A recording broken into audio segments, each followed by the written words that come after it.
With so much content out there, how do you filter through all the noise and cut straight to the value? What has become very apparent is that the best way to learn is to surround yourself with those you aspire to be.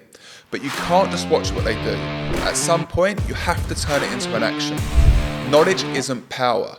Applied knowledge is power. On this podcast, you will go on a journey as we speak to people who are making a difference in their industries, and people who, if we listen to closely and take action, can turn you into who you want to be.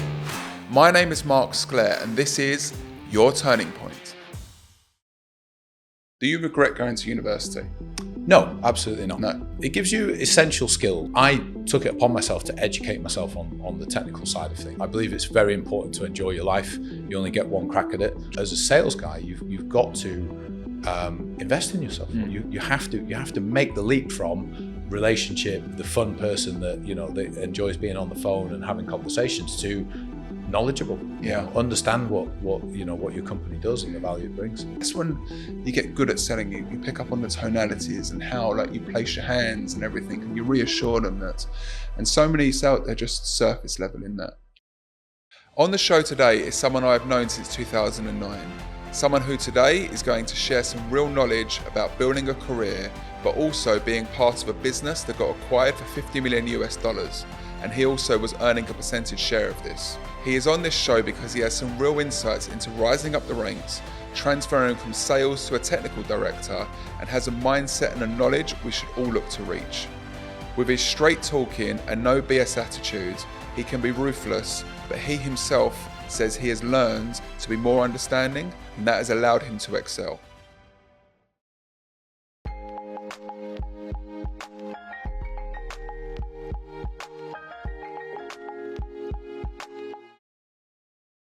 Adam. Mark. Welcome to the show. Thank you. Thanks for having me. Great. Yeah, I think the reason why I wanted you on the show is I think you have a really interesting story to tell.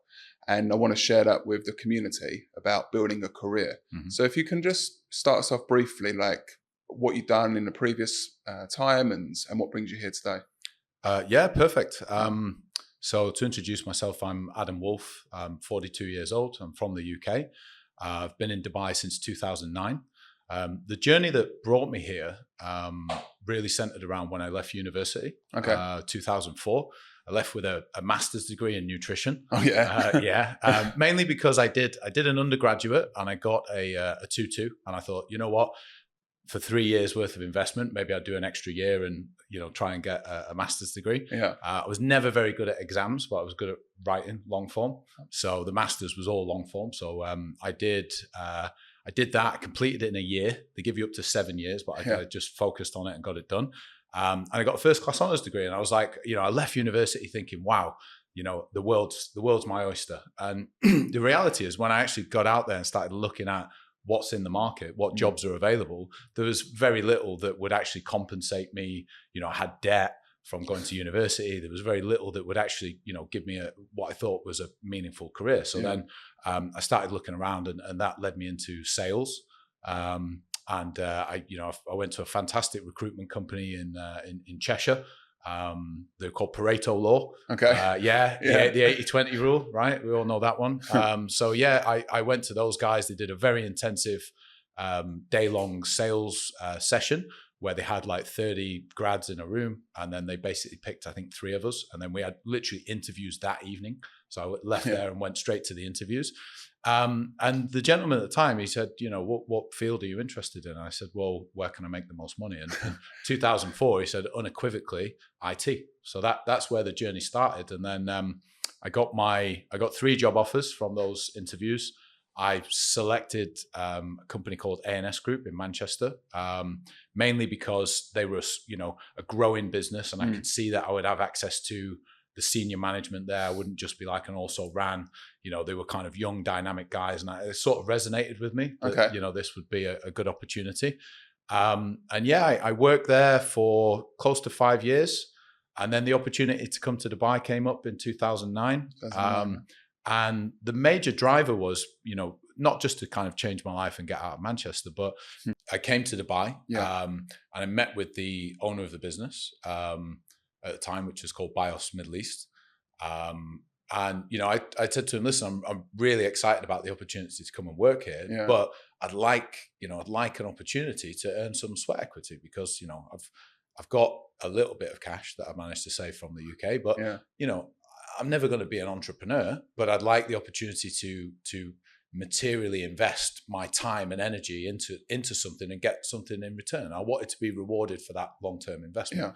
Yeah. And, literally, Dominic, he's one of the best people I've ever met, to be honest. Yeah. And he saw the potential in me, and he started me off with an amount, and that amount grew over time until we were fortunate enough to keep momentum and eventually sell it, which we did last year. So we sold it in 2023. 2023, yeah. Congratulations. For quite a significant sum, yeah. Okay. So, maybe we'll get a number out of you soon enough, yeah? Just from what you said there, it's got two quick questions. Mm-hmm. Do you regret going to university? No, absolutely not. No. Okay. No, I think I would advocate any young person to go and get an education because it gives you essential skills. If you actually go and you commit to the learning side of it, and you enjoy yourself, which is important. I believe it's very important to enjoy your life. You only get one crack. True. And there are a lot of everybody's lives. There's a lot of difficulty and challenges. So whenever you get an opportunity to have a period of enjoyment and fun, you should grab that with both hands. But also put the work in, and that's what I did. I had the right kind of balance. I had to work to support myself. I had jobs. I had so many different types of jobs while I was at university. But that was part of the fun. That was part of the challenge. And then, what it taught me to be analytical. It taught me to question things. It taught me how to construct arguments and how to, solve problems. And these are all things that have helped me throughout my career, to be honest. Yeah, no, that's interesting. And I think the other point which you brought up when you were speaking with Dominic, and he said to him, I'm not going to be an entrepreneur. How did you, that's pretty big self-awareness there. Because some people, and one of the reasons why I do this podcast is because we're pushed to be this entrepreneur. If you're not an entrepreneur, you're not going to make it in life. So how comes you came to that realization? I think, my story, from when I was very little, my father left when I was 4.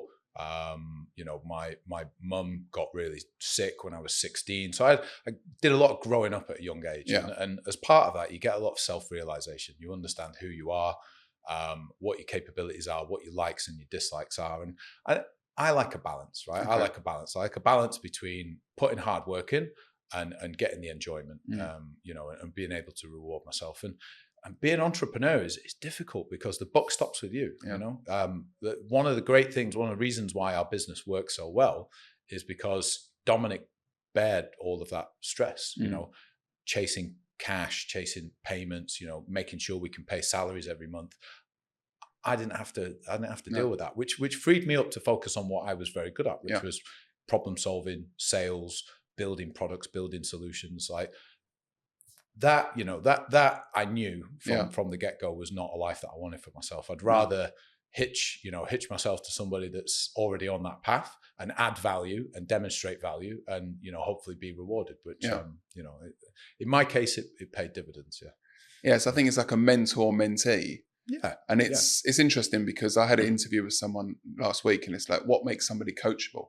Because Dom must have seen something in you where he thought, I want this person to join the team, I believe. And what I like what you said there as well was you both realized your strengths. He did the back end stuff. I'm sure there was other things he did, but you were doing the sales, you were getting out there, raising the team morale as well, I would assume as well. And a lot of companies don't really realize that. They're always trying to juggle too many things or wear so many hats. A lot of it comes down to the environment, and the environment that we had was very much geared towards enjoying the work, enjoying the experience of coming to work. In 15 years of being there, I never had a day where I didn't want to go to the office or I didn't want to turn up to the job. It was fun. We made it fun. We made it enjoyable, and we supported one another.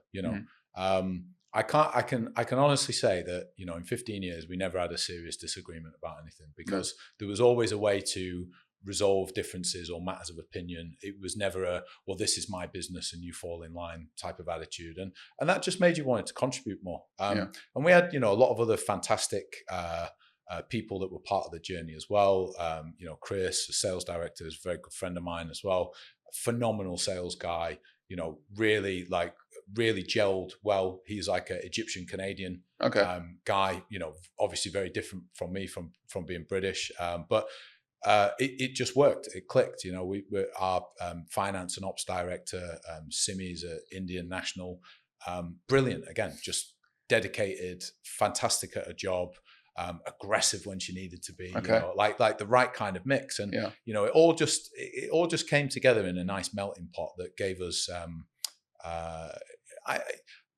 just a fantastic working environment. And I think that if you've got happy people that want to be part of the company, that want to be on the journey, it drives a culture of, well, we'll stay and we'll commit to this. And we've got guys now that have been with us for over a decade, right? And they all probably could have gone and got more money elsewhere. Yeah. But you've got that kind of family mentality, and they want to commit and stay. And that to me, more than anything, is one of the big things that I'm proud of, that we managed to do that. Yeah, I think a lot of people, they think the grass is greener on the other side.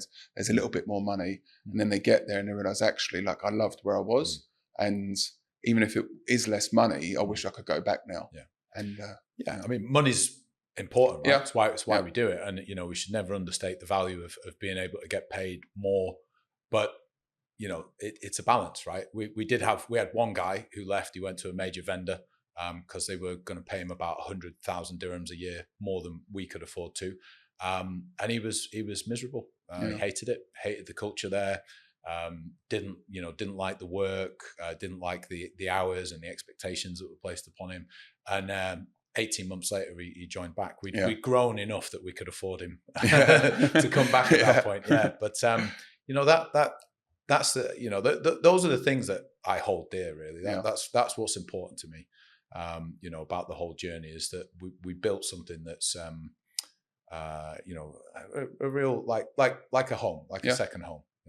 A third of your day is spent in the office or around people that are in work with you, so you want to be happy, So I want to compliment you for a moment as well, because I think if we talk about your role within BIOS, when you came in there, it was a sales role, and then you had a promotion after a certain amount of time into a more technical role, There's not many salespeople that can do that, okay, and I think people can sell, but to actually be able to dive deep into a product or software like you guys do, and maybe touch on the software, exactly what it is the business does.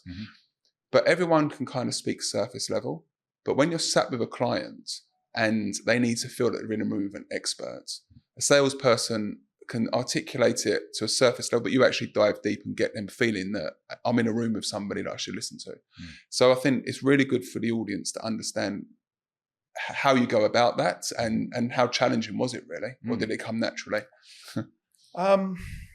So maybe just to give some context of the business and what the business was. So when I joined BIOS, it was what we call a system integrator. So what a system integrator does is you take other people's products, Microsoft, Hewlett Packard, Cisco, these major brands that people are aware of, and you create designs of solutions that meet particular business requirements, right? Maybe I need a network, I need a phone system that allows me to communicate between my offices over the internet. That's what we would do.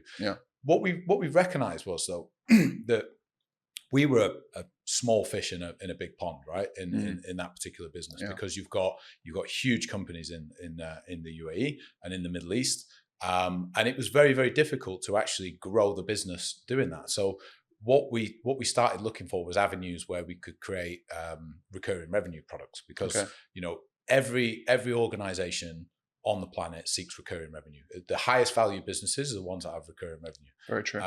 Because you can count on that money to invest and grow, right? If you're purely project based, which we were before, every month you live or die by the success of how you operate, right? True. And it's not just your ability to sell, but then your ability to deliver the projects, to then collect the money. There's a lot of things that go into it. Whereas we wanted something where we had contracts, we had commitments from customers, ideally to be paid in advance, and then we deliver services off the back. So We set out to build, first of all, a managed services practice, because what we recognized is that we were building these highly technical solutions, and then we were handing them over to the customers, and they maybe didn't have the expertise to actually make the most of it. So a bit like selling somebody a Ferrari and they don't know how to service it, right? After a while, it's going to stop running properly. Sure. So we created the managed service business. We had a focus on information security, because that was we saw that was a big gap that people had. And then, that did okay, and it started to grow, and we won some major contracts. We had a huge help desk contract for a major hotel provider where it was about $2 million a year, and we were supporting 70 plus hotels around the region, as far as into places like Mauritius and stuff as well. So those are kind of like landmark moments where we got the cash in and we were able to reinvest and expand. But the big turning point came in 2012. A global data center provider called Equinix came, and they at the time they are what we call a carrier neutral data center. So in the UAE, that you have two internet providers. You've got Du and Etisalat. Yeah, sure. So what they brought a free zone where you could get access to providers from everywhere in the world, right? And what that did is it brought a price advantage. So we looked at it and we said, cloud's now becoming a thing. AWS is out there. Microsoft had launched Azure. There were providers in the UK and the US. We're like, maybe we can take our expertise of building environments and we can build a platform, and we can use our capabilities around managed services, and we can put the managed service on top, and then we can create a sales story, which is really about saving money, reducing business risk, and focusing your attention more on innovation. And that's what we began to do. We put the equipment in there. The first iteration of it was a complete failure. Okay, it was. We gave it a really off the shelf kind of name, like Go Cloud or something like that, and it didn't work, right? And then what we did is we looked at, well, it's not working because the sales message doesn't work, right? So then Dominic he'd been to see a guy called Tom Sant in the US, who has this 4-stage selling called NOS, Needs, Opportunity, Solutions, Evidence. So we started constructing stories around that. I focused really on the ROI side of things, and return on investment is a huge selling point for any company, because if you look at a company's P&L, everything that we're doing with cloud, it's all cost, right? Yeah. So what you try and do with cost, you try and reduce them, but not to the point where you introduce business risk, right? It's a balancing act. So what we did with the ROI story was we said, okay, let us look at what you're paying for bandwidth. Ours is much cheaper. Yeah. Let's look at what you're paying for infrastructure. We remove that capital cost out of there. We consolidate all your licensing. We consolidate your manpower charges. And we created a story where we could basically do an assessment free of charge and show that we could save a company 50%. Yeah. And what it did is it elevated us from having conversations with the IT, which is what we've done for years, to conversations with the business owners and the CFOs. And that completely changed the dynamic. And once we started doing that, that was the secret sauce then. Then we started winning deals. Yeah. And it grew and it grew and it grew over time. And you had a question about me sort of changing my roles. Yeah. What drove that is that before, the people who'd been doing the technical director role, they were too technical. They weren't salesy enough. They didn't appreciate the value of being able to create a business story. They were like, everything had to be the NASA equivalent, right? And things were over-engineered and they were too expensive, and your win rate was too low. Yeah. So I took it upon myself to educate myself on the technical side of things. And once I'd learned that enough that I felt confident I could do it, we promoted Chris to sales director. Yeah. I took the technical director role, and then we just pivoted and we just went all in on cloud. Yeah. And since we did that, we basically took all the good experiences that we'd learned over the previous 3-4 years, and we made, probably in my eyes, like one of the most efficient and compelling sales models that you'll find in the market, right? Because it really drove home the value of our return on investment, reduction of business risk, reduction of information security risks within your organization. And we packaged it in such a way where it was just bundled together. Yeah. So it took the whole,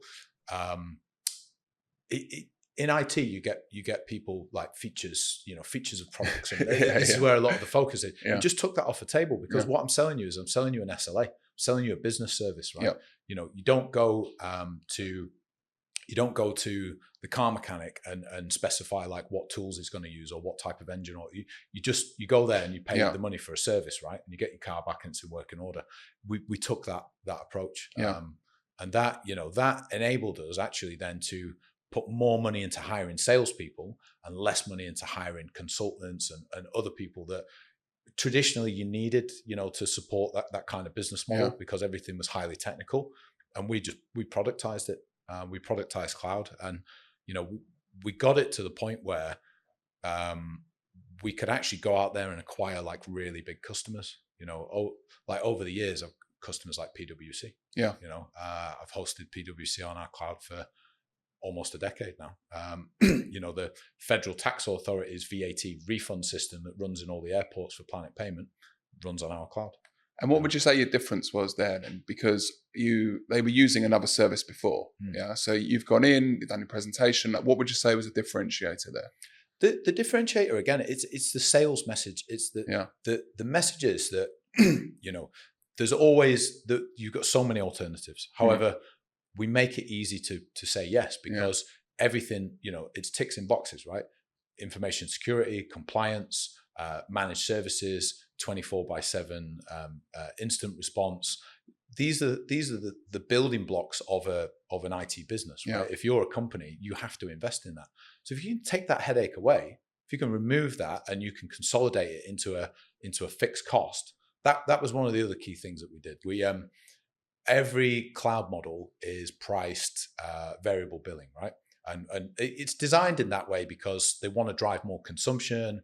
Obviously all of these big American conglomerates that they're backed by venture capital, and they need to continually grow. So one of the ways that they do it is they make it quite difficult to manage and convoluted, and then that way people waste money, right? There's whole services around cloud today around they call it FinOps. It's managing your cost, right? So we removed that straight away. We said, well, we are the provider, so we create the billing. We created this concept of having everything in a bundle. The bundle, the idea is the more you grow, the cheaper the unit price becomes. So it encourages you to grow and to buy more. But if there's overage, it's at our discretion if we charge the customer, right? Okay. So we would go back to the customers and say, is this a temporary thing? Is it a mistake?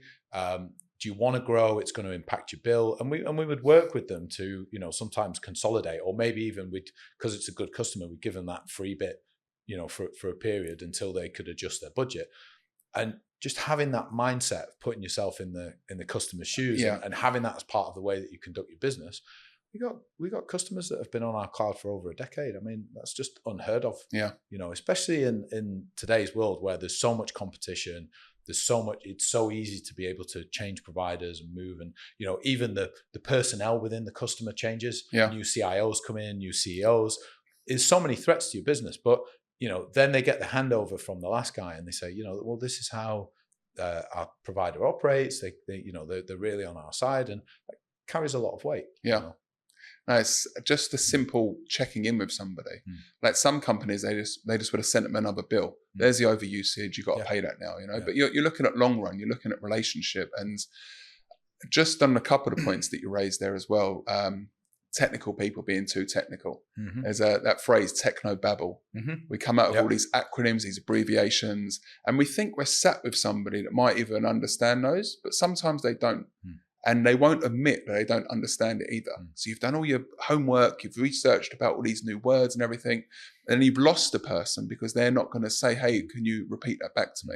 So the whole storytelling, if I could give anyone like tips on what to do, really, like how do you present yourself? How do you tell your story? How do you take them through the journey with like the value proposition?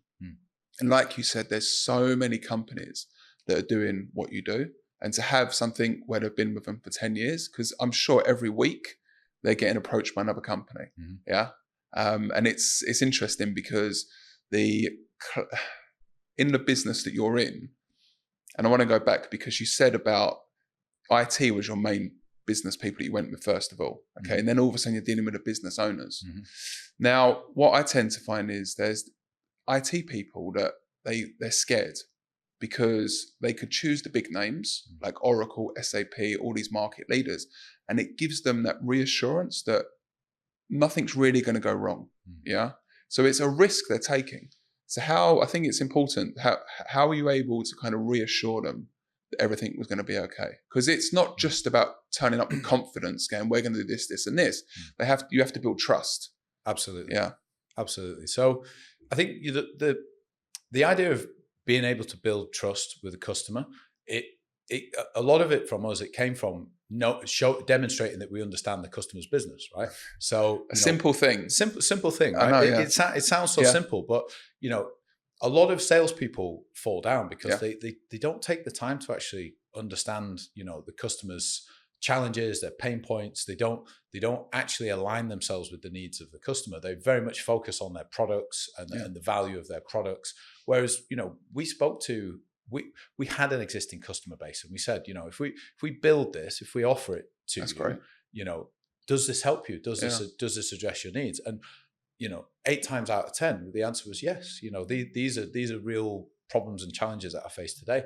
And just by doing that and speaking to the business owners and understanding where the value came from, that then informs the message that you go and take to the next guy. Yeah. And it sounds so simple, but a lot of salespeople, and I've employed a lot, probably close to 100 now, probably over the period of my career. A lot of salespeople, they don't see sales as a profession. They don't look at it like I'm a doctor, right? Yeah. You look at a doctor, takes them 7 years to get qualified. Then they're continually training and honing their art, right? Good doctors that go on to be surgeons and those kind of things. They write papers. They inform their colleagues. They want to be known as thought leaders. And what I see with a lot of salespeople is they do the bare minimum, right? They make the calls, they do the grunt work, but they don't get to know enough about what the experts in their company do. They don't appreciate the value of having that knowledge and being able to articulate it. And specifically in IT is always kind of a buddy system, right? You get you'll have the technical guy who's maybe usually has come from like an engineering background. So they're quite often they're not the best people to articulate, the value of something, but they can make sure something works. Yeah. They have that kind of capability. Then you have the sales guy who's doing the relationship part, right? But if the sales guy doesn't make endeavors to educate himself on the technical side, then it leaves a lot of capability on under the table. Yeah. Right? Having that ability to go, well, actually, I know, even to your own colleague to say, well, actually, yeah, I know you want to go in that direction, but bearing in mind what he's told us about his requirements and his cost, maybe we should consider this. Just little things like that. Yeah. You lose opportunities, you lose deals because the customers, they're observant and they see that, well, these guys don't really, they don't know. They don't know what my real requirements are. They're just here kind of, presenting the same stuff that they present to everybody. And it's less impactful, right? Whereas if you can go to a business owner and you can say, right, as part of my sales process, I've worked with your IT team. I've done a full evaluation of not just your technical requirements, but also where are you spending money? That was a big one that we used to do as part of the ROI selling. Where are you spending money? We can see that you've got a lot of inefficiencies in the model, right? You've got wastage on licensing, you've got misprocurement of hardware, you've got, you're paying too much for your data center costs, you're paying too much for your bandwidth. And what we'd like to present to you is a way that we can not just make that more efficient, but we can save you significant sums, right? How much value does that create for your organization? And that is a winning argument. 9 times out of 10, that's going to win over something which is maybe a slightly better technical solution, but it's pitched at people who are not the business decision makers. Yeah. So the point you said about salespeople not seen as a profession, that for me is really interesting because it gets to the point where I think a lot of salespeople aren't respected in their workplace as well, even though it's the money generator. And a lot of the time, the company, they don't build an environment. So you said a thing about a buddy system there, okay? Not all companies do that. not all, like you're saying things which you think are like, it should be done. But most companies, when I go in and I sit with them, I go like, how are people learning from each other? Is there any sort of stand-up where somebody would tell a story about when they closed the deal or when they lost the deal? And then what can we learn from that?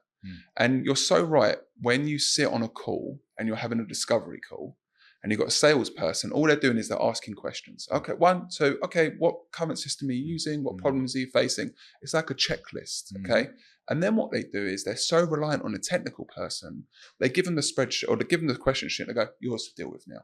You know, that isn't where the value is. No. You really want to dive deep. You want to get under the bonnet with the technical guy. You're not going to be the expert at it, but the technical guy could miss something. And I always say, like, if a client spoke with a technical person and says, what does that do? He would say, it turns it on. Okay. If you ask questions to a sales guy, he'd say, well, it turns it on, but then it creates this for you and it does this. Like, you're telling the story. They want to know the outcome from using this. And technical people, a lot of the time, they're just zeros and ones. Yeah. And that's why I think with you, you've got this unique side of you where you can articulate, you can get under the bonnet, you understand it, and you're able to communicate with a client in a way where, like, he's got a personality and he knows what he's talking about. Yeah. So I just, and that, again, that's why I kind of wanted you on the show. So thank you. Yeah. Yeah. Do you take compliments well? I've never been good at taking compliments, to be honest. Yeah. I'm something I'm working on. Yeah. Okay. But no, you're right. I mean, I've worked with a lot of salespeople, right? And what I see with the successful ones are the ones where they have that thirst for knowledge. They want to get under the bonnet. They want to understand, because then you present yourself not as a salesperson, but as a knowledge worker, as a consultant, as an expert in your field, and it just differentiates you, right? If you're going to go to any customer, you got to anticipate that you might not be first through the door, so you need to leave a lasting impression, and the best way to do that is to be able to have a meaningful conversation, and to be able to answer questions and articulate points. And I see it too often from salespeople where they say their piece and then the question comes back and immediately they're looking to the guy to the left, and that it just creates the wrong impression. And so what we did is we created a sales system that meant that there was a limited amount of technical people. It was basically me for a long time. Okay. Yeah. So what I would do is via the sales director is I would push back. I'd say, why do you want me to attend this meeting? Where are the, what qualification have you done so far, right? Yeah. How have you qualified this deal? Why does it, almost like making my time as like the currency in the business, right? Yeah. If we're going to spend Adam's time, it needs to be spent in a meaningful way. So have you done your job? Yeah. And what I would do is I would sit with him and say, okay, well, what questions did you ask? Oh, well, why didn't you ask this part? Oh, well, I don't know about it. Well, let me tell you about it then. Yeah. Right. Let me tell you about it. Here's how you answer that question. Here's, if you get these types of responses, this is what you should say next and what you should do.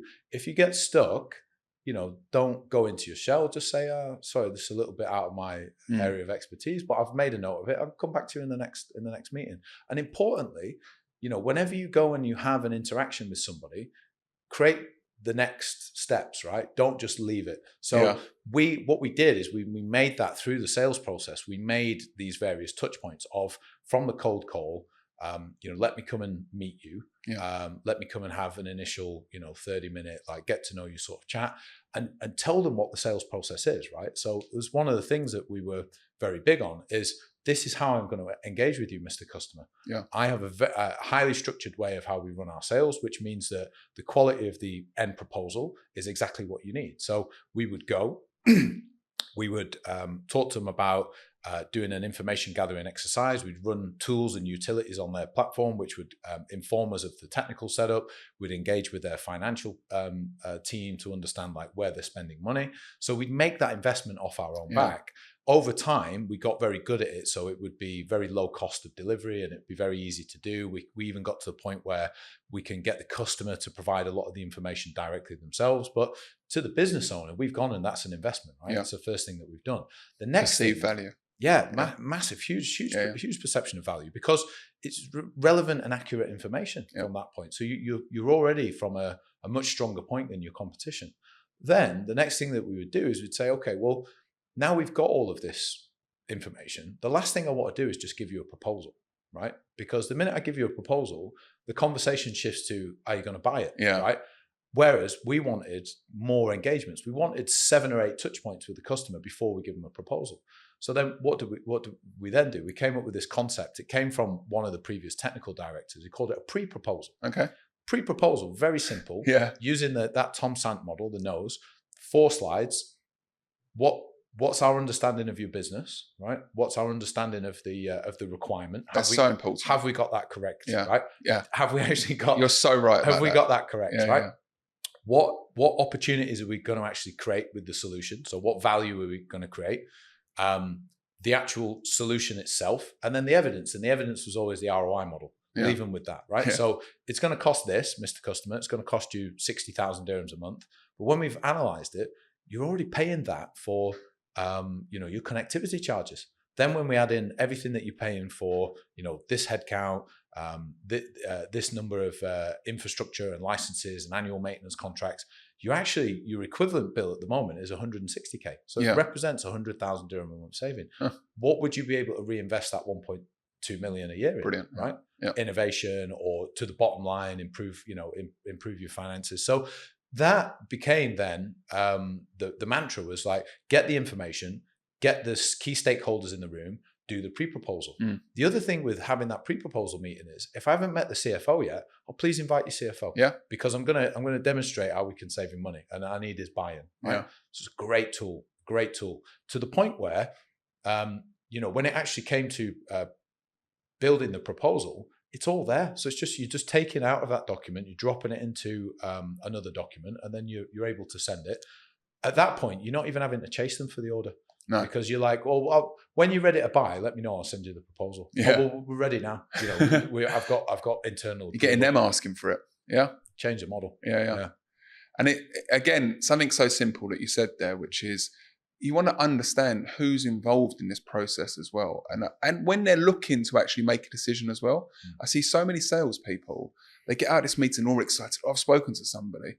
Okay, is that actually the decision maker?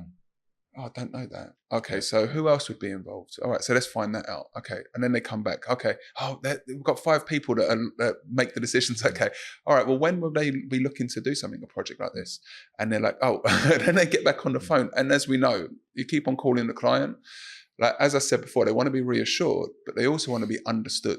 And that's why that assessment thing that you do is really important, because you're confirming. And some people will say, well, I don't look stupid, but you're going to save so much time rather than saying, oh yeah, I've got what you understood. Now you're going to deliver a project. And if you go to do it, nothing's been done the right way. So the extra work you do at the beginning, and that's what I say to clients, look, we're going to go through some information. We're going to go through some questions. Let me understand really the business here. And because we understand it now, we can save money, actually, save time on the implementation, on the integration, because we know where to go. And a very technical phrasing is a 2-way handshake. So you may know your stuff, but you've got to get information from them as well. And they have to be on board with you. And they have to feel that they're working with somebody that they want to work with. Yeah. So I wrote down something here, which I got in my notes. And because you're speaking about a consultative approach, and I love that, okay? And that's why I put sales is not just sales. There's so many levels to it. Somebody can be a telemarketer and they've got a quick sale, but your deal can take 3-6 months. What would you say is the average order time? So we did analysis on it, and at the start it was probably 90 days. Okay. And then when we got good at it, we got it down to 60. So 33% improvement. But that was because when we qualify opportunities, we pick the kind of clients that we want to go and speak to. We're not going out there chasing the government and people that are never going to buy from us, right? We have to recognize where your strengths and weaknesses are, right? And we didn't have the type of influence or relationships that would enable us to go and compete at that level. So I just told the sales guys, if you invite me to go and meet with the government of XYZ, I'm not going to attend the meeting because it's a waste of time. You can waste your own time because that impacts you financially, but I'm not going to allow you to waste time that detracts from the rest of the people that work here. So, we were a little bit, carrot and the stick, But, it worked because then people, they especially new people that they come in, especially people that we've hired from existing jobs, they come, they think they know better, they want to challenge you. And I encourage that, Yeah. right? It's great to have that kind of approach, but, once they've been through the mistake and they've understood, then, the good ones, they get it and they go, oh yeah, actually, what he said was right. Yeah. Maybe I'll park that for now. And that was how we were successful. Is that we everywhere, every part of the process, we tried to drive efficiency. Whether it was the way that we engaged, the way that we qualified, the way that we trained our staff, like everything was about winning and winning more than we lose. From a service delivery point of view as well, everything was about customer service and retention, because again, recurring revenue business, depending on your rate of churn, if you generate more money from upsells than you do from contract losses, that's a business that's highly valuable, and that's what we created, right? That comes from delivering an excellent service, right? And then from that, you've got customers that then become advocates for your business. If you've been a sales guy and you've won a few deals, you can reference those people. So, this was one of the things that we tried to do, is to say, work with the tools that you've got within the organization. It's a fantastic sales message. You don't need to put your own spin on it. We don't need to get creative and try and change the products or the solutions.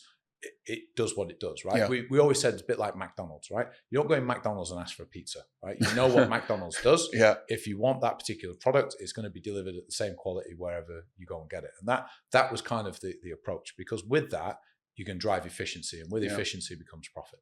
And that was always, from a management perspective. And then from the perspective of the salespeople, what we tried to do is we tried to say, well, if you follow this process and you don't fill in the gaps yourself, you will be successful. Like one of the things that all salespeople tend to fall in the trap of is they don't ask the questions, and then they just make assumptions about the answers, and they fill the gaps in themselves, right? They're not listening, even when they ask. They're not listening. They think they know what the answer is. They do. And they don't go deeper. They take things at face value because again, they haven't invested to have the knowledge to be able to actually then question.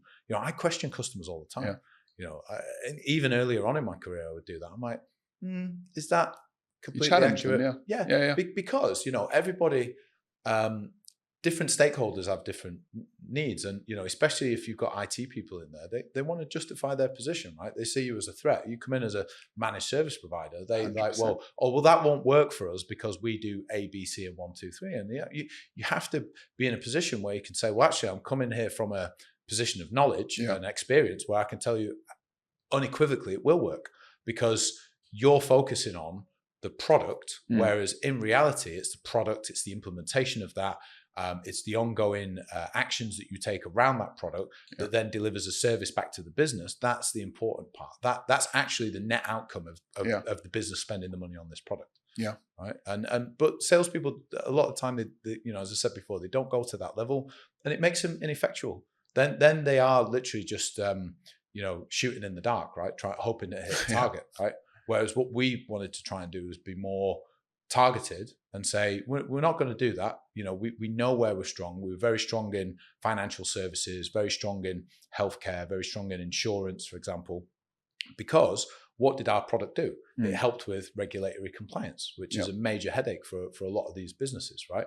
It helped with plugging the gaps around 24/7 information security, instant response, and managed services, which again, major gap for these businesses, right? If you've got an online product, if it goes down at 3 o'clock in the morning, that's going to impact your business, right?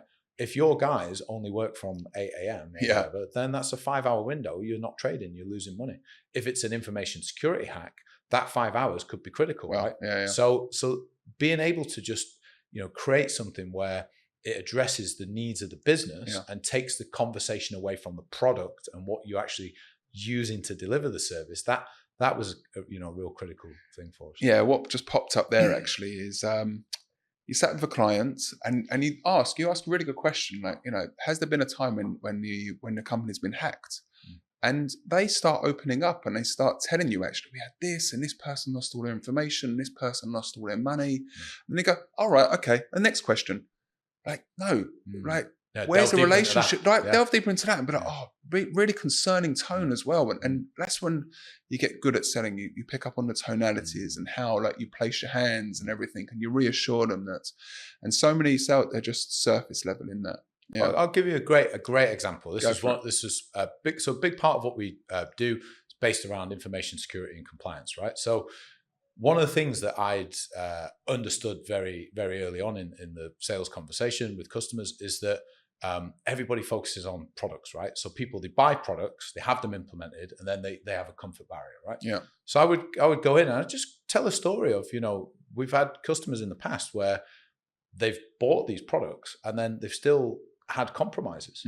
And, one of the things that we found is that they were not actively managing the products and they didn't have a partner actively managing the product. So, the product was implemented as it was on the day it was implemented. Yeah. And it remains that way, like almost in like isolation, right? Hmm. So when we know that the threats change and the market moves, why are we not actively managing the investment that we've made to keep it current? Yeah. And I said, I'll ask you one simple question, right? You've got all these products in place, right? Yeah. How many internal service desk tickets do you have that relate to data that those products have generated and meaningful things that you've done to harden your environment? Right? Yeah. And you ask that question and they go, and people start looking around, and then the boss starts looking at the IT guys. Everyone's looking at one another. And the reality is it's very little because it's this comfort blanket of, well, I spent the money. Yeah. Spent the money, I made the investment. But the reality is, if you don't manage it, even with an inferior product, if you manage it correctly, you'll get a better result. And just to be able to have that knowledge and be able to go and articulate that in front of a customer, it changes the game. Whereas everybody else would go, all right, well, they've got that product, so I can't sell to them. No. And it's like, well, I can sell to them because yes, that's a sunk investment, but when does it write off? Maybe I can construct something whereby I can give you a model where your cost with me increases over time to offset the investment you've made here. But let's address your risk, your business risk today, right? Again, these are not difficult concepts to understand. But as a sales guy, you've got to invest in yourself. You have to make the leap from relationship, the fun person that that enjoys being on the phone and having conversations, to knowledgeable. Understand what your company does and the value it brings. Yes, it's interesting you said that about being the fun guy. Oh, you're calling the client up and you're having a bit of a joke, and oh, you've got great rapport, and you talk about the weekend you did and the golf trips and everything. That only gets you so far. They want to know, they want to realize you're in a room with somebody who can actually get what they need. Is this person competent enough to get me what I need? But we're gonna pivot now. But I just want to go back to what you said before, because a real superpower actually with the company was that you realized who to say yes to and who to say no to. And a big power is to say no, because you end up getting on a project which you can't actually deliver. Okay, that ends up taking up loads more of your time. You lose respect and appreciation from the market, or actually like your name becomes bad in the market. And it's all because you've said, we'll take this project on, we overpromise. And look, sometimes you've got to take a risk and you've got to take the project on because you believe that there's something you can do, that you can't say no to everything. But if you, like you said, you've got healthcare, you've got other industries, and you know that that's your strength and you stick with that. And we know that there's enough of a market for that. And especially to do upgrading, upselling, so many of these, you get into one company and you realize actually they're a whole family business and they've got 20 other businesses within there. And it's just getting in there and building that trust with them. So we're going to pivot now, because we're speaking a lot about the company, great things about it, which helps me pivot now, because in the last 18 months, the company had been acquired. From Zane Tech, who's from Zane Group. Zane Telecom. Zane Telecom, perfect. Okay, so what happens is there's a lot of acquisition that happens. They go, oh, this company's doing this and we'll just buy them. Everyone loves that style. But why couldn't they just do what you were doing and just copy it? Like, how come? What value did they see from acquiring you guys? I think when you acquire a company like ourselves, immediately you're bringing in the revenue, you're bringing in the customers. We also bring in the people, right? So, Okay.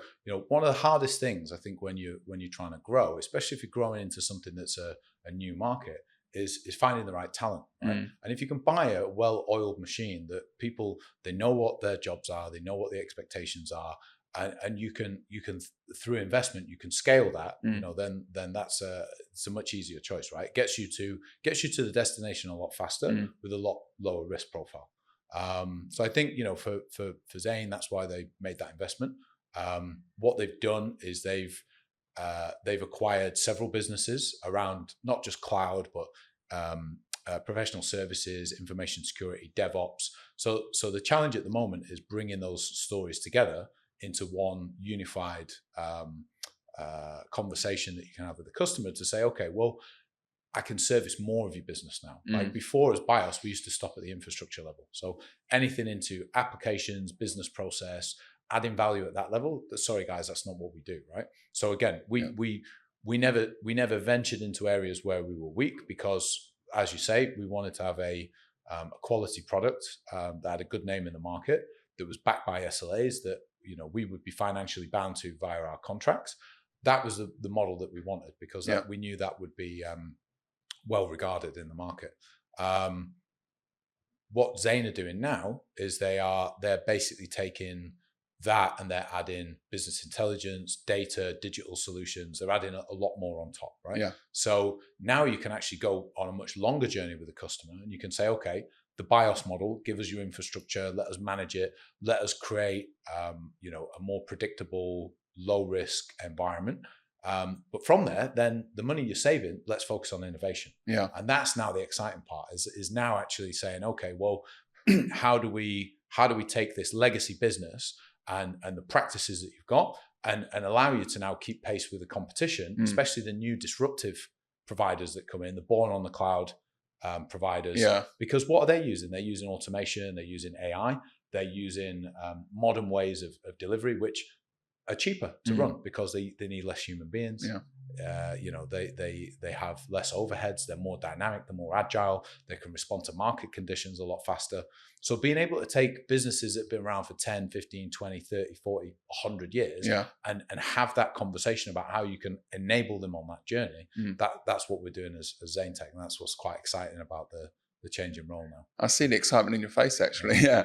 So since during, not everyone is privy to actually what goes on during the acquisition process.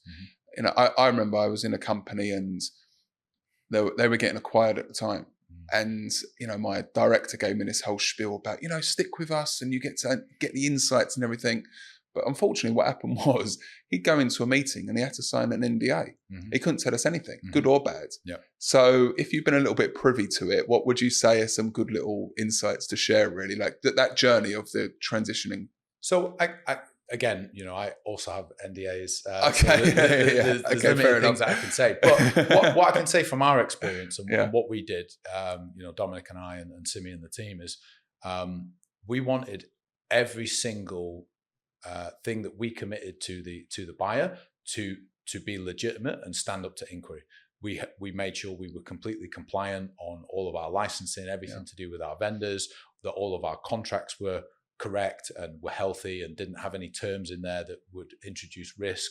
Once they were novated to the new company, we made sure that we didn't have any internal compliance or regulatory issues with the way that we operated. So we just did the housekeeping. We made sure that what we were handing over was pristine, was perfect, and then that way, you certainly from Dominic's side, he can exit with a confidence, right? He can exit with a confidence then that. What he's done, he's been a good citizen, a good officer of the business, and that's what I would say is, like, to anybody, if you're going through a sale, is just focus on that. Focus on making sure that what put forward is actually what's there. So the company at BIOS was around about 180 people. Yeah. So how big is the group now as a whole? 800. 800. Yeah. So I can imagine that's not easy to know who to speak to communicate with. So what's that journey been like for you? Yeah, it's been interesting, to go from a business that was ours and then to move into, more of a corporate structure. Fortunately for myself, they post Dominic leaving, they gave me the role of managing director for BIOS. Congratulations. Then, as of January 1st, they made me the chief of the cloud business. So, chief of the cloud, I like that. Yeah, chief of cloud. It's a strange title, but because I'm part of the leadership, so I sit directly under the CEO. I need the title of chief. Yeah. So it's interesting. But what it's given me access to is obviously the CEOs and managing directors of the other acquired businesses. Yeah. So it's a nice position to be in, because then you see how they operate, you understand their challenges, you understand business models. It gives you a bit more perspective on the wider market, and then when you then go and speak to the employees of those companies, like it's you've got the context of how they operate, so then you can engage with them correctly. Yeah. Whereas if you're kind of going without any of that knowledge, this is where I think some acquisitions fail, is that they don't have the detailed knowledge of how the business actually operates, what the people do day to day. And not having that, it can set you up to fail. It can set you up to you again. Even successful business owners, they go out and acquire companies. They don't really understand the beating heart of the business that they bought, and then you lose that. You lose the culture within there, and then you lose the employees, you lose the customers, right? And then so one of the big things for me is like I wanted to take all the good things about BIOS and try and imprint that on on the business. So that's the value of what they've bought, right? They haven't just bought contracts and customers. Customers, as I mentioned earlier, right? Customers, they have a lot of freedom and choice about where they give their business, right? IT, there's a lot of competition. Cloud, there's a lot of competition. Every 6 months there's a new provider in the market, and these are big names from Asia, from Europe, from US.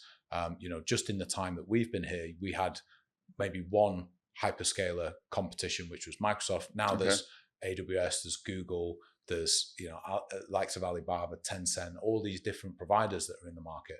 So you need to stay true to, well, why are these customers with us, right? Yeah, they're with us for the value that we create and the way that we operate, the way that we engage them, the customer service, the way that we manage their environment, the fact that we care, right? Yeah. We care enough that if there's a problem at 3-4 in the morning and people have to get out of bed and attend to it, they will do. Yeah. And that's the differentiator, right? You're not dealing with a faceless organization that has 100,000 employees worldwide. It's a smaller local business type of feel and mentality. And even as we grow and we scale, that needs to remain. Right? Well, it's the intangible, isn't it? Like the company's looking and they go, oh, we'll acquire this company because they've got this subscription model and we're generating all this money. And then they try to put their stamp on it and it doesn't work. There's so many companies that have just gone bust after acquiring them because the person that was there every single day, he was the heartbeat of the business, and they knew, and the team as well. They came to work because of that person. And a simple thing like being there for your clients in those hours, rather than saying, no, it now needs to be directed to this customer service area, which is only open from this time, or it's a bot which you now chat to. They came with you because they knew that they could call you at a certain time and you'd be available. And people forget about how valuable that is, how valuable that is with it. Yeah.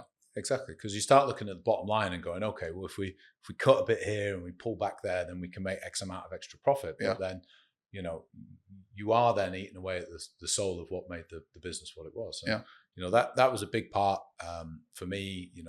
Is to make sure that we don't lose what made BIOS so successful. We bring that in. We make that, certainly the cloud business unit that I run. That that's what I want us to be about. I want us to be about delivering quality products and services. I want accountability. I want us to sit on the customer side of the table. Not the vendor side. Right? I want us to be close to our customers and continue with that. We always called it like a value add gain share relationship, right? Value add gain share. We add value to them, they add value to us, and we share the gains collectively, right? And that's your best model for any business. Yeah. With the industry you're in, not many people are from the UK. I tend to find, there's different nationalities. You've got Jordanian, you've got Egyptian, Indian, Pakistani. Like those are the major nationalities you're getting. And I know this from myself, being in the UAE, to come over here as a British person, people think it's quite simple to do because our status is raised because we're from the UK. But I'm sure you can agree, there's so many people that have come here that have been given a leadership role and they don't understand the dynamic of different cultures. And I think the fact that you've been with the company in a senior role like that, you understand that. You understand how to build relationships, because you need those people to be able to do things for you so you can get the job done. So what would you say are the things working with all these different nationalities that kind of is the similar things that happen? So what I learned over my career is that people need to feel valued and respected, right? Number one, if people feel valued, this is one of the things I learned from Dominic, right? If they feel valued, if you feel like you genuinely value the contribution, they'll break your back for you, right? They'll it's not a question, oh, I need you to come in on the weekend because we have this major problem and it's going to really hurt the business.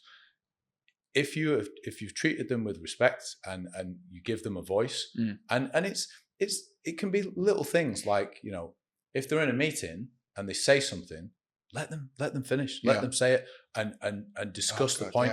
Like acknowledge the fact that they've made a contribution to it and don't just wipe it away out of hand, right? Because maybe it took a lot of courage for that person to say that particular thing. So and true. then maybe it's not in alignment with what you're trying to do, and even maybe it's it's a little bit like of a crazy idea or whatever, but don't make them feel that way. Don't make people feel small. Don't make people feel unimportant, because those people, they'll gravitate to a different business where they feel more valued, right? So that was one of the main things, being able to deal with obviously communication, highly important. My accent's definitely changed over the years, from when I arrived. So when I arrived, getting a lot of puzzled looks when I'm talking. So just to be able to, focus on pronunciation and Australia. Everyone said Australia. I get everything. Had that. What part of Australia from the northern part or whereabouts? England. So you do have to understand that you have to change. You have to modify yourself, modify your behaviours to fit in this melting pot. You have to understand what it means to what respect means to different people as well, right? So true. Yeah. One of the things that's what I've learned is the way that I operate needs to change because of how I'm perceived by my colleagues, right? Yeah. So one of the things that I've always focused on, that's always done me well personally, is professionalism. Is if somebody asks something of me and I give a commitment to do it, I'll do it, and I'll do it to a high standard. Yeah. I don't turn up late for stuff. I don't, I don't say, "Oh, I'll have that with you by tomorrow," and then I don't do it. So then by virtue of that, even if they maybe don't like my personality, we'll be able to work together because as a minimum, they understand I'm a professional. Right? It's true. Even if you don't get on with somebody, you've got a project to deliver, you've got things to do, and you can get the project done with that. And take emotion out of it as well. Like a lot of the time, like some people are not able to do that. No. And I've worked with a lot of people like that over the years, and they need a different kind of management style. But from your own side, like I don't, people criticize me. People say I don't get offended by it. No. I don't get offended by it, especially if they're in high stress situation. I understand. A lot of the time they're the one that's feeling it and they're putting it on you. Yeah, it's projection. Projection onto you of their own frustrations, right? With their own performance or their own, maybe you don't know what's going on at home as well, right? 100%. That we've had a lot of that kind of experience over the years where, somebody's underperforming who previously did do, and, nobody takes the time to say, is everything all right? Yeah. Simple things, but, people, like you say, it's whether you're invested in the company. If you just see it as your 9 to 5, then maybe you're not going to make that investment. You're not going to get to know your colleagues, and you're not going to, you're probably only going to be there a year or two, right? I see a lot of CVs, people like that, 18 months here, 1 year there, 2 years there. And I'm just like, well, either it's one of two things. Either you're not somebody who invests in the business, and therefore it's always just about a leg up and on to the next one. Yeah. Or you're not a high performer, and therefore after a while there's conversations around, do you have a future with the company, right? So what do you think of that though? Because I interviewed somebody who's the VP of learning with Etihad, and he actually had Elon Musk. He interviewed Elon, and I said, "Who's Elon Musk?" Yeah, and Elon Musk made this point of you should only be in a role for 12 months. Mm. And he pushed back a little bit and he said, no, that's enough time for you to grasp what the role is, and then you move on to the next thing. And I found that interesting because, like you said, you look at a CV and there's 20 different jobs they've been in. Mm. But I think a lot of people, they lack awareness of experiences that other people have had in different roles. So you come in as a technical person, let's say, and you've got no sales experience, you're always pushing back on the salesperson because they don't quite understand what they go through on a daily basis, and the same way around.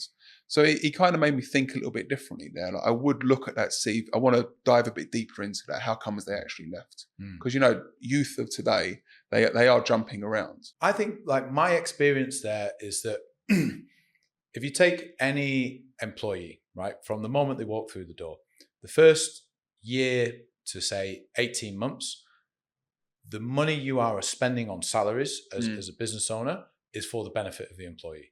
You really, as a business owner, you start to get the benefit in return after that kind of 18-month point, right? True. Because by that point, they're ingrained, they understand the business, they understand the functions of it. If they're a salesperson, they'll have been through a full annual sales cycle. They'll have existing customers that they can farm. They become more efficient at the way that they, manage their time and how they manage their deal cycles. And, they start to then contribute above the cost of employing them, right? So I would say, from from the person's point of view, maybe 12 months is enough to grasp whatever you needed to, and then you can move on. But you're not going to lend any value to any business. They're just funding your education at that point. Yeah, true. And a savvy business owner will look at that and go, this is not a guy that I want to bring in. So I would put caution to any young people of having a CV of 12 months here, 18 months there, because it creates the wrong impression. Yeah. Right. It doesn't having to justify it. It does not create an impression of this guy's here to contribute. It creates an impression of this guy's here to get everything that he can on my cost, and then they're on to the next one. Yeah. That's the vibe they're giving off. Yeah, I agree. Yeah, 100%. And I've seen it. I've seen it time and time again. And people who come for interviews to be employees and they talk about their entrepreneurial aspects and all of that. Again, major turnoff. Yeah, red flag. I don't want a guy who wants to run his own thing on the side, because what the impression is he or she is going to sit there taking my salary, thinking about what they're doing, what they're trying to build for themselves, right? And there's so much to learn. Yeah, people go, "Oh, I've got time after work." No, that's when you learn about the product and the technical side of it, so you can be better at what you're doing. One of the things that I've got a number of friends that own businesses, right? Yeah. And I've met with a lot of their employees, their sales guys, right? Meet them, you meet them on nights out and things like that. One of the things I always say is, you've got a unique opportunity there because you're in a small business. You have access to the business owners, right? That's a free education. Yeah. So not only are you getting paid to work there, but you're getting a free education because you are able to understand and observe how they operate, the way that they speak, the way that they handle things, the way that they deal with difficult situations. It's free education, right? You go and work for Microsoft, you're not going to get that. You're not going to get that. You're going to be part of a microstructure within a larger organization, and you will be given whatever they whatever they need to show you for you to facilitate the particular role you've been hired for. Yeah. So one of the things I would say to young people is small businesses are great, because you get more exposure. Give at least a 3-year kind of commitment to that, so that you are paying the business owner back for his investment or her investment in you, and treat it as that. Treat it as an education and a stepping stone, because one of two opportunities might arise. Maybe they value enough to tie you in and give you a long-term future, and then that way that there is a way to actually make a serious amount of money at some point if they are looking at an exit, or it gives you an opportunity to say, well, I know I'm now kind of an expert in this field. I can go and pitch for a more highly paid role at a bigger company, or I've got a bit of money behind me. Maybe I want to start my own thing, right? So that would be my advice, especially to young people. Manage your time, manage your money. Don't get yourself into a huge amount of debt, but also don't flip from job to job. Yeah. Don't look at it as like, oh, well, I can get an extra $5,000 a month if I go there. It backfires in the long run. Yeah. You'll be earning that same amount pretty much for the rest of your life, Yeah. right? You won't have the opportunity to elevate yourself. Well, I think there's a software now which is called Talent Marketplace. And you have these huge organizations. And what it would do is it would give you visibility of roles which are available within the business. And these can be little gigs as well. So I'm in sales and I actually want to learn like the financial side of things. Okay. I could pick up a 2-month gig within the business, which means I haven't got to leave my role, but I'm actually getting more experience. And this is what I want to make people more aware of. You don't need to leave the business you're in. You can take on some more responsibility. And a lot of people push back and say, well, it's not my job. I'm not being paid for it, so I'm not going to do it. But there's so many times where I've taken on that little bit of extra work. And because I now understand that side of the business, it's helped me make the sale. Because I now know what that person goes through and they will be on board with me. So I need finance to push something through for me. Yeah. If I understand them and I've spent time with them and I know their pains, they feel like I can relate to them and then they want to work with me. And as you know, everything here is about relationships.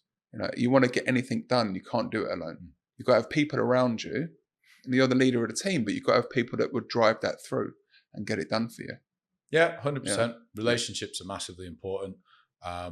You only foster those relationships by investing in them, you know, whether, like I say, it's a point of view of getting to know your colleagues on a personal level or just adding value to their roles as well, right? They, can I help you? You know, is there something that you need help with? Yeah. Right? Rather than just being the guy who comes and goes, well, I need this and I need it like tomorrow, right? You end up being hated, right? If that's your approach around things. Yeah. So yeah, it all rolls back into those points about, you know, respect and giving people a voice and having that understanding and value. 100%. Yeah. I think, you know, the other thing also is to have. We used to have a concept of act as if, right? Okay. So, you know, you want to be that guy, act as if you are him already, right?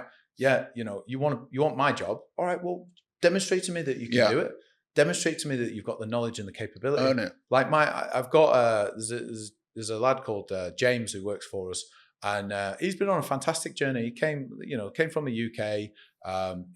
Dominic knows his dad. We brought him in and gave him a job because he was, you know, bumming around in the UK, not doing much. And he came in and, he used to have like a nickname. He used to be called Mr. 4K, right? Because all his deals were 4,000 dirhams a month, right? That was the average deal size. But, you know, what he was doing during that whole period where he was, you know, lightheartedly getting sort of ridiculed for it, right? But he was making money and he was learning. And what he did, right, and I've hats off to that guy, right, is he didn't stand still. He said, let me know what Adam knows. Let me get to a point where I can present, I can ask these questions, right? And hand on heart today, he's, you know, one of the best employees I've worked with, and he's somebody that I would come into bat for 9 times out of 10, right? And as his boss to be able to come and say that, I think, you know, the guy's done a phenomenal job. And where he's at now is he's given more responsibility within the business. He's got a team. You know, he's widely regarded as like the main sort of sales guy. I know if I have an opportunity or something that I've generated that's gone through one of my contacts, he's the first person that I speak to because I know he's a safe pair of hands, right? So as a result of the way that he's operated and the fact that he's made that investment of like 8 years or 9 years with us, he's reaping the benefits of it. Yeah. Now he could go next year and go and do his own thing or go somewhere else, and what a phenomenal CV and what a great reference that he'd get, you know, from me as a result, and Chris and the other guys that he's worked with. So that to me is much more compelling, right? To have been through that and to have learned everything than somebody who's done 2 years here, 18 months there, maybe a 3-year stint there, but then a 1 year here. And that one was only 6 months because, you know, I didn't like the culture, or, you know, you see so many of these sort of things. And, you know, I would definitely advocate for people, you know, be invested in the business that you're in, understand how it operates so that you can add value to it, and that will pay dividends. Yeah. As we come towards a close here, first of all, the word you just said there, culture, we could do a whole 2-hour conversation on that about building culture and what's demanded on culture and people promising the world and then not delivering it. But there's 2 questions I want to finish with, okay? One question is, now I've got you here and I've had this time with you, is there anything that I should have asked that I haven't asked? Oh, that's a very good question. So I think, obviously a lot of your audience is targeted towards salespeople, right? Yeah, yeah. So, I think there's been a lot of really good questions. I think if we're thinking about salespeople in particular, maybe, one of the things that they need to ask themselves is, am I actually a salesperson, right? Okay. It's quite a critical thing. I've seen a lot of people come through into sales where it's not a good fit for them as an individual, right? They don't have, maybe they're a bit too introverted. They don't like confrontation. They don't like the attention to be on them. They don't deal with pressure well. Sales is especially in highly stressful sales environments. It's a difficult job to do, right? Yeah. Every month you are accountable to your targets, right? Yeah. Even if you have the most incredible year ever and you smash everything, well, next year your target went up, right? Yeah. So there's a lot of pressure, and I think one of the things that you can maybe think about this for future interviews is do you want the job? Like, is it actually something that you want to do? Yeah. Do you want this type of stress, this type of culture, this type of environment? Right. My wife is a mortgage consultant, and she moved into a sales role, and she found it at the start quite difficult because she personalized everything. Right. It's like, oh well, the bank weren't able to do this for this client, and she'd get upset, and it would really affect her mood. And I said, you've got to be detached from it. It's like, it's not your fault, right? You've lent value to the customer. You've done a good job. You can't hold yourself accountable for these things. You can't let it ruin your weekend, right? That this person didn't get their mortgage approved, But so she's gone through a whole thing of learning, but she had loads of imposter syndrome, crisis of confidence. Am I able to do this? So people really need to ask themselves, because like I've seen a lot of people where they've wasted their time in sales, they've made no money from it, and then they've had to go into a different direction because they just weren't set up to do it from the get-go. So I ask that question when it comes from going from sales to leadership, because there's a lot of people that are unbelievable at selling and they make a killing, loads and loads and loads of money. And the thing is, they go to work, they do their job, they're brilliant at it, they get home and they're disconnected from work. They don't need to do anything else. But all of a sudden now they've been given this leadership role because they're a great salesperson. And we know that it doesn't go together all the time. You've got to look after people, care for people.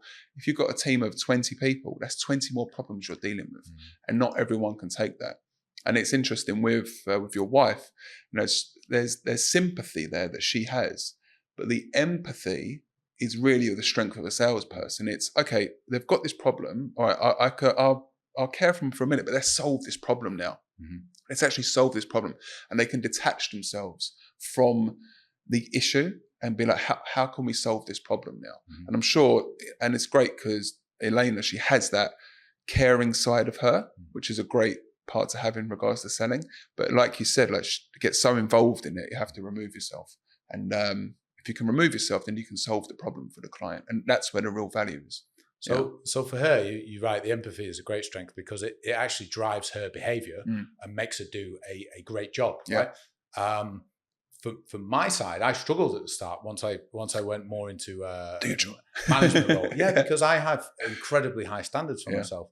And the thing that I struggled with was people that were under my charge that were not meeting anywhere near those standards. And I couldn't fathom the fact that people didn't care the same way that I did, right? And they didn't want to put the effort in, and that the quality of, that they'd be happy with handing out low quality work. I'm like, why would you, like, presenting proposals and things with the wrong customer name in, and like, why you've put all this effort in to do the meetings, acquire the customer, and then the lasting impression is you sent them a proposal with the wrong bloody logo on it or the wrong name. And I'm like, why are you not diligent enough to check these things? And I would have these, battles and arguments with people. And then, thankfully, like, what I learned from Dominic is that you can't operate that way. No. You cannot hold people accountable to your standards. All you can do is you can try and guide them and you know, and give them the tools to be better, but you can't hold them accountable to the way that you know, your expectations, right? Yeah. You need to work with what you've got, and you know, and then you're into a point of understanding, well, is this person do they have a future at the business, right? Yeah. If I'm constantly pulling them up over things and it isn't changing over time, you know, is that beneficial to them? Is it beneficial to us? Yeah. You know, you get into that sort of, but yeah, definitely something I struggled with. Yeah. You know, it took me a good few years really to kind of to generate that empathy, because, you know, I was never an empathetic kind of person. No. I was a problem solver.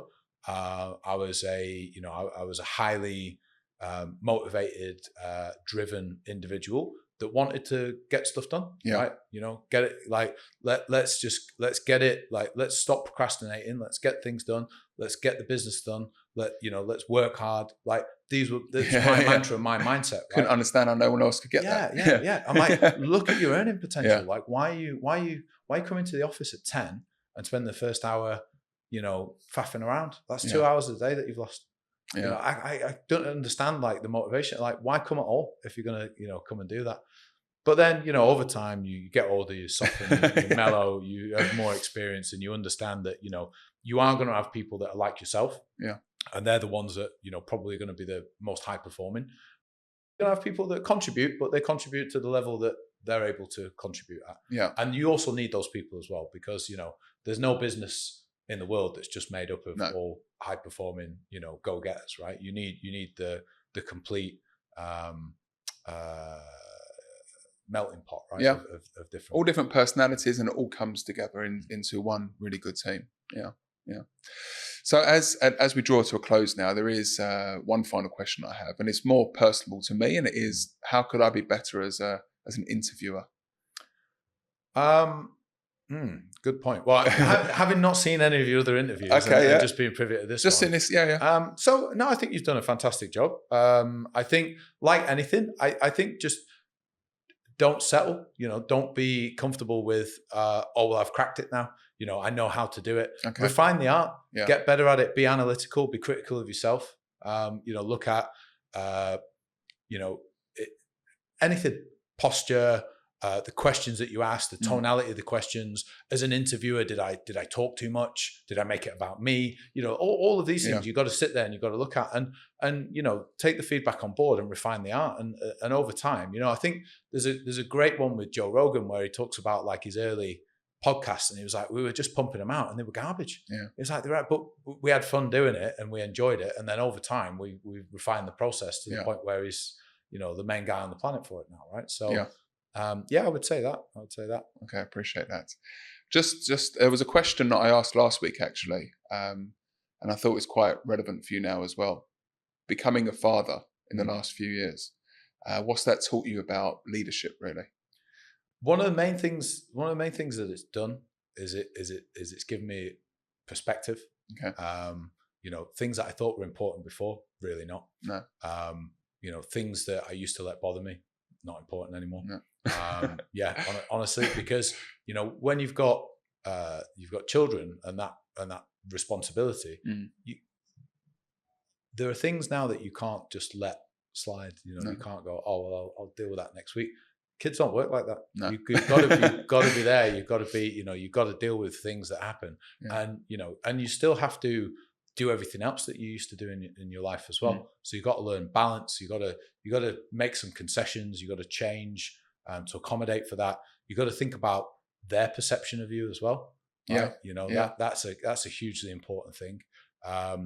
You know, don't spend so much time on the phone when they're around. Engage with them. Same thing I was saying about people that you work with. It's not too dissimilar. That's it, exactly. You know, you've got to make that investment. You've got to build that relationship, because then that's the difference between them growing up in a loving household and loving you versus, you know, well, yeah, he brought us up, but like, you know, he was never around, sort of thing, you know. So yeah, I think it's been very highly useful, to be honest, especially that you know, my eldest is going to be 6 this year, so you know, she came at the time where we were planning to sort of sell the business, and you know, having that as an extra sort of incentive, I think as well, just focuses the mind, you know, and makes you understand what's important and where your priorities are, and you know, well, yeah, do I do that activity that maybe then jeopardize what I'm doing from a work wise? Maybe I don't, you know, maybe even though it's going to be fun, maybe I miss that one. Yeah. You know, maybe I don't, you know, maybe I don't knock off early this day to go and play golf or whatever, you know, whatever it You is. play golf? Badly. But yeah, you know, it just, it's perspective, right? That's one of the things. And I would definitely say, you know, for me, it was a blessing coming at the time that it did. I think, you know, some people, especially as guys, they have kids when they're quite young, and then they end up missing out on things, and then that then drives a different set of behaviors that then maybe damages their relationships and things in future. True. You know, I'm 42 now. I was 36 when my eldest was born. For me, that came at a good time because I was able to do all the things I wanted to do, both personally and professionally. That gave me the freedom to then focus on being a father. No, brilliant. Yeah. Well, hopefully it's come across in this interview that we actually knew each other before this, before coming in the studio. Yeah. Although you've never listened to any of my interviews before, so that's all right. Don't worry about that. I've noted that down. Noted. I just want to take this time to say, Adam, you're a good friend, great friends, one of my best friends, and it's very easy for me to go, hey, I want this person that's this world leader, or they've got this massive following on social media. Okay, but for me, I've got such good people around me that are so close to me, like yourself and like other friends here, that I can get real insights from. And I really appreciate your time and your effort. Like sometimes you do pull me to the side and have a word with me, which I do need at times, and I really appreciate that. And I just want to say that I really value our friendship, and it's been a pleasure having you on the show. And 15 years, known you for now, and hopefully many, many more to come. So, and just want to say, amazing what you've done with the company. And like you said, with your kids as well, I think it's absolutely brilliant. I see how present you are with them, which is awesome. So thanks a lot, Adam, and thanks for being on the show. I appreciate it. It's my pleasure to come and support. You know, a lot of my friends have gone into business, and you know, one of the things I'm quite proud of is a couple of them went into recruitment. I was their first customer. Okay, nice. You know, and some of them we still work with today. We've got another friend who's set up a business. I've given free advice all the time because I'm like, at the end of the day, these relationships are important to me personally. It's part of who I am, right? So if I can positively impact you, if I can give my time and my energy, and that helps you, then that makes me feel good. And that's, you know, what is life about if it's not about having those kind of friendships, right? It's a great way to finish. Adam, thank you for being on the show.